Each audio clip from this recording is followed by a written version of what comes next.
paradrama tales. My fiancée ghosted me. Just 2 weeks before our wedding, no warning, no goodbye. While I was finalizing flower arrangements, she was drinking on a beach in Spain, with her ex. So, I made a quiet plan behind her back. And what happened next, it became her worst nightmare. I still remember that morning so clearly, the kind that starts ordinary with sunlight, slipping through the blinds and the usual weight of wedding stress humming in the background. I reached over expecting to feel her beside me, but her side of the bed was cold, undisturbed. At first I told myself she might have gone for an early run or popped out to grab coffee. Mia did that sometimes, but as I got up, brushed my teeth, and noticed that her toiletries hadn't been touched, the air shifted. Something was off. I called her, straight to voicemail, texted her, "Hey, where are you? Woke up and you weren't home." No answer. By noon my stomach was in knots. Mia always checked in. She wasn't the kind of person who disappeared, not without at least a "be right back" or a playful note on the fridge. I called her mom, her dad. No one knew where she was. Her friends didn't pick up either. Some left me on red. That's when the panic truly hit. I started pacing. Was she hurt? In trouble? Should I call the police? I barely ate that day, couldn't focus on anything except the silence screaming around me. Every minute that ticked by without a message felt like a betrayal. Not just because she was gone, but because no one seemed to care that I was unraveling. Then, at 4 a.m., still wide awake and exhausted, I made the mistake of checking Instagram. There she was, front and center in a group photo from some trendy bar in Spain. Laughing, glowing drink in hand, like she hadn't vanished.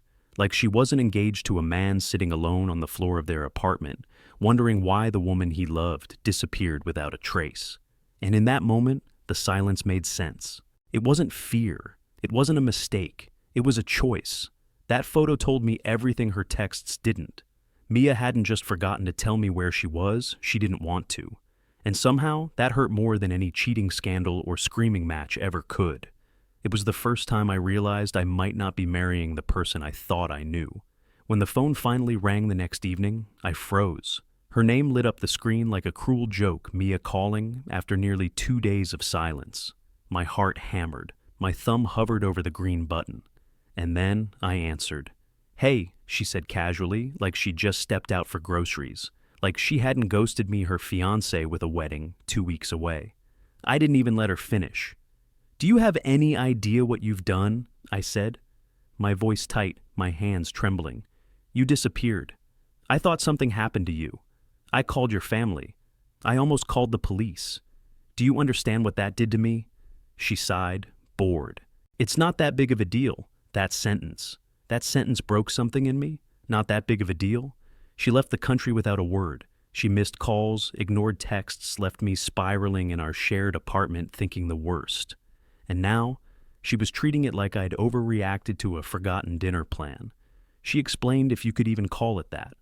Her college friends had surprised her with a trip to Spain. They'd planned it for months, paid for everything, and she didn't want to waste the chance. "I haven't had a trip like this in years," she said. "I deserve it." I asked her why she didn't tell me. Her response, "Because I knew you'd overreact." Overreact. That word cut deeper than anything else. It wasn't just dismissive, it was belittling. Like my fear, my pain, my confusion were all some inconvenient emotion she could brush aside. I asked about the wedding. "I'll be back." Before then, she said, like she was talking about a dentist appointment. "Relax, relax." I nearly dropped the phone. "If you're not back tomorrow," I told her, my voice flat, "there won't be a wedding to come back to." She paused, then said it. The word that sealed everything. Deal with it. Then she hung up. I stared at the screen. My reflection warped in the black glass, and I knew whatever this relationship had been, whatever we had built, it ended with those 3 words. Deal with it. That wasn't love. That wasn't partnership. That was someone showing me exactly where I stood in their life, and I believed her. The morning after that call, I sat on the edge of our bed, holding the engagement ring in my hand. It didn't sparkle like it used to. Or maybe I just didn't see it the same anymore. It felt heavy. Not because of the gold or the diamond, but because of what it now represented, promises broken in silence. The apartment was too quiet. I kept expecting to hear her footsteps in the hallway, the hum of her blow dryer, even her off-key singing while brewing coffee. But none of that came, only the ticking of the clock and the low static of a heart that was learning how to grieve someone still living. I didn't cry, not yet. Instead, I stood up and walked into our home office where the wedding binder sat bloated with invoices, color palettes, and seating charts. I opened it slowly, flipping through page after page like I was thumbing through a stranger's life. The florist number, the venue contract, the song we were supposed to dance to. Everything was set. Everything was planned. And just like that, it was all pointless. I grabbed my phone, texted the wedding planner, "We need to talk." Her reply came quickly, probably expecting some last-minute change to the centerpiece arrangements. Then came the email to the guests. "Hi everyone, I wanted to let you know the wedding is canceled. Please don't contact me right now. Thank you for understanding." I stared at those words for what felt like forever. Then I hit send. Within minutes, the responses started rolling in, some sympathetic, some confused, a few demanding answers. I ignored them all. That night, I took the ring and placed it back into the box, not because I wanted to keep it, but because I needed it out of sight. I didn't throw it away. I didn't pawn it. I wasn't there yet, but I knew I could never look at it the same way again. I crawled into bed alone, staring at the ceiling, not just heartbroken, but hollow. That ring had once been a symbol of forever. Now it was just proof that forever can be cut short by silence, by selfishness, and by a single soul-cracking word, deal with it. And somehow that ring, so quiet, so still, was louder than any goodbye. 2 days after I canceled the wedding, she showed up at my door. I heard the car before I saw it, her little silver hatchback pulling into the driveway like it still belonged there. My stomach clenched. I hadn't prepared for this. I thought I had more time, more space. But there she was, stepping out in sunglasses and a travel-wrinkled hoodie, dragging her suitcase like she was just coming back from a long weekend, not from burning down our entire future. She knocked soft at first. "Hey, it's me," she called. I didn't move. The knock got louder. "Can we talk? Please." I stayed behind the door. Heart-pounding fingers curled into fists. I didn't want a scene. I didn't want drama. But I also didn't want to let her in. Not just into the apartment, but back into a place where her absence hadn't already caused so much damage. She kept knocking. "I know you're in there," she said, her voice cracking. "Please, let's fix this." I opened the door just enough to see her, but not enough to invite her in. She looked tired. Her makeup was smudged. Her eyes were red. "I made a mistake," she said, taking a step forward. I stepped back. "You made a choice." She blinked. "I didn't mean to hurt you, but you did," I said quietly. "And you never came back, not until it was convenient." She started crying, then loud gasping sobs. "You don't understand. They booked it months ago. I didn't even know how to say no." I panicked. "You disappeared," I said, voice steady now. "You left me here, alone. You didn't just skip town. You ghosted me. No call, no text, nothing." I thought if I explained I don't need an explanation, I said, cutting her off. "I need peace." She begged, swore she still loved me, promised things would be different, but love without respect, love without accountability. That's not love, that's convenience dressed up in nostalgia. "I'm not angry anymore," I said as I closed the door, "but I'm done." She stood there sobbing on the porch as I turned the lock, not because I hated her, but because I finally remembered how much I was worth. And walking away didn't feel like a loss. It felt like coming home to myself. It started with a message request, an email of all things. I hadn't expected that. I thought I'd blocked everyone in her circle who'd tried to reach out. But now, here it was, subject line, "We're sorry." From one of her college friends, and when I say sorry, I don't mean accountability. I mean the kind of apology where they still try to make it your fault. They wrote, "We didn't mean for things to go this far. Mia was just under a lot of pressure. She needed this trip. She's been so stressed planning the wedding. The wedding. The one I was left to unravel on my own while she danced across Europe." I kept reading, my jaw tightening with every sentence. "We told her not to worry about texting you back. We figured you'd cool off once she got home." Cool off.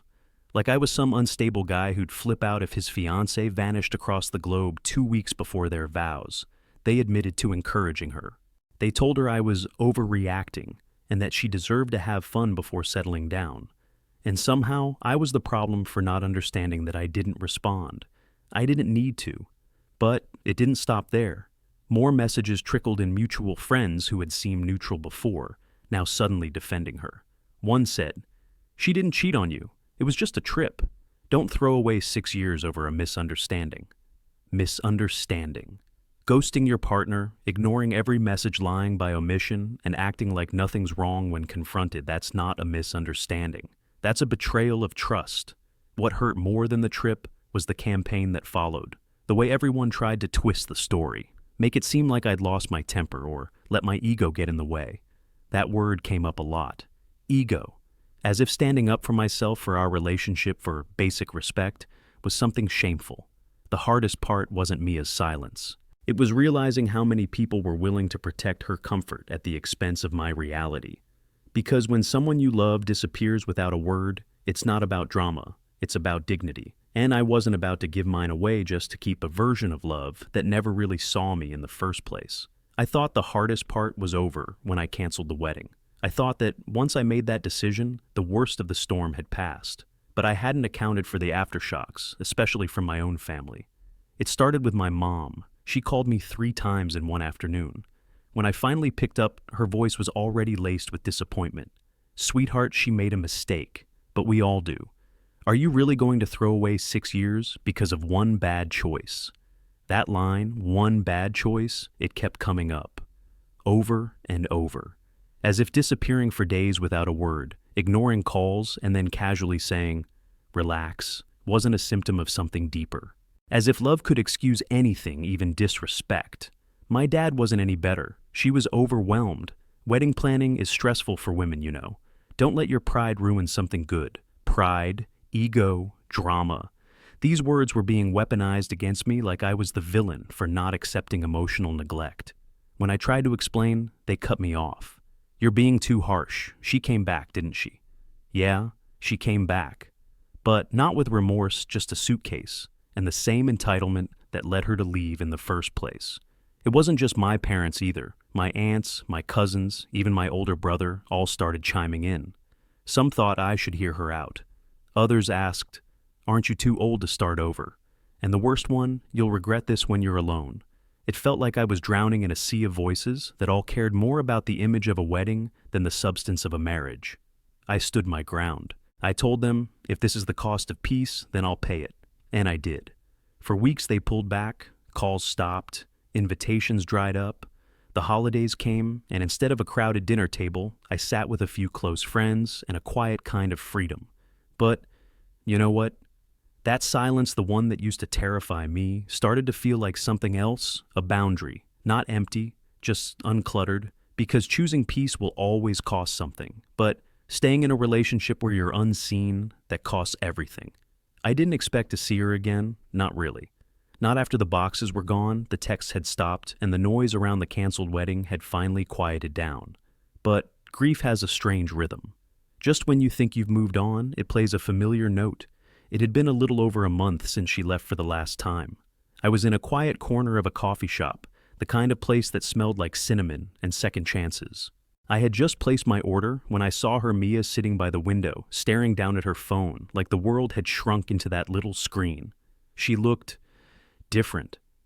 Not in some dramatic way, just softer, quieter, tired.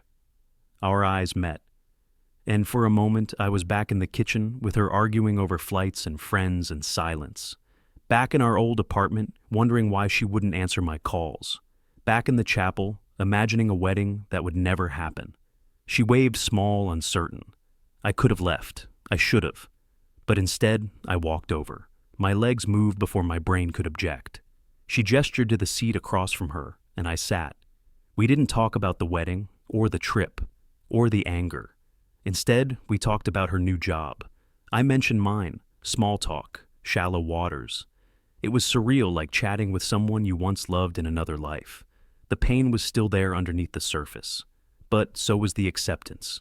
When I stood to leave, she said softly, "I really am sorry. I didn't say I forgive you. I didn't say I hate you. I just nodded." And in that moment, I realized something I wish I had known months earlier. Closure isn't something another person hands you. It's something you build yourself slowly day by day. As I walked out into the cold, I didn't feel triumph. I didn't feel sadness. I just felt done. There was no dramatic ending, no cinematic apology, no what if hanging in the air. Just two people who once thought they'd grow old together, sitting across a table letting go without saying it out loud. That was my closure, or at least the closest thing to it. The year after the wedding that never was didn't start with fireworks or resolutions. It began in silence, deep aching silence, the kind that wraps around your shoulders in the middle of the night and whispers, "You really thought it would last." But here's the thing about ruins. They don't stay ruins forever. At first, I kept everything: the framed photos, the souvenirs from our trips, even the half-written vows I'd tucked in a drawer. I couldn't throw them away.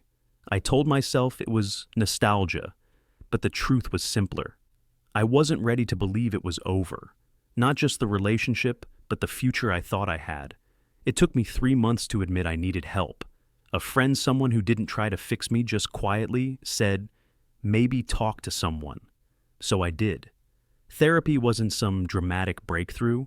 It was slow, sometimes awkward, but it helped me peel back layers I didn't know were there. Layers of fear, of needing to be chosen, of staying silent just to keep the peace. I started showing up for myself. I ran every morning. I took a cooking class. I stayed late at work, not to avoid going home, but because I was building something new. I made friends who never knew us, and that helped. There was no explaining, no defending her or my choice. Just me as I was now. The strangest part, I started to feel proud. Not because I canceled a wedding or stood my ground, but because I didn't let the pain define me. I let it teach me. I learned that trust once cracked rarely returns the same. That silence in a relationship doesn't mean peace, it often means neglect. That being good on paper doesn't mean you're good for each other. By month 8, the apartment felt like mine again. The music I played didn't remind me of her. The empty chair across the table didn't sting. I even caught myself laughing more real laughter, not the polite kind people use when they're trying to seem okay. Grief still came in waves, but now I could float. I wasn't healed, but I was healing. And that was enough. People kept asking me if I'd ever take her back, if I'd ever regret canceling the wedding, if I'd ever sit across from her again and say, "Let's try one more time." But here's what they didn't understand. Forgiveness doesn't require reunion, and closure doesn't mean keeping the door cracked open just in case. She disappeared physically, emotionally, and without warning. She chose her silence over my panic, her party over our partnership. And when she returned, she didn't come back with remorse. She came back expecting things to stay the same, that I would wait, that love meant patience without boundaries. But love without respect isn't love, it's control. And I learned, sometimes painfully, that the healthiest thing you can do for yourself is walk away. Not because you don't care, but because you finally care about yourself enough to stop shrinking to fit someone else's chaos.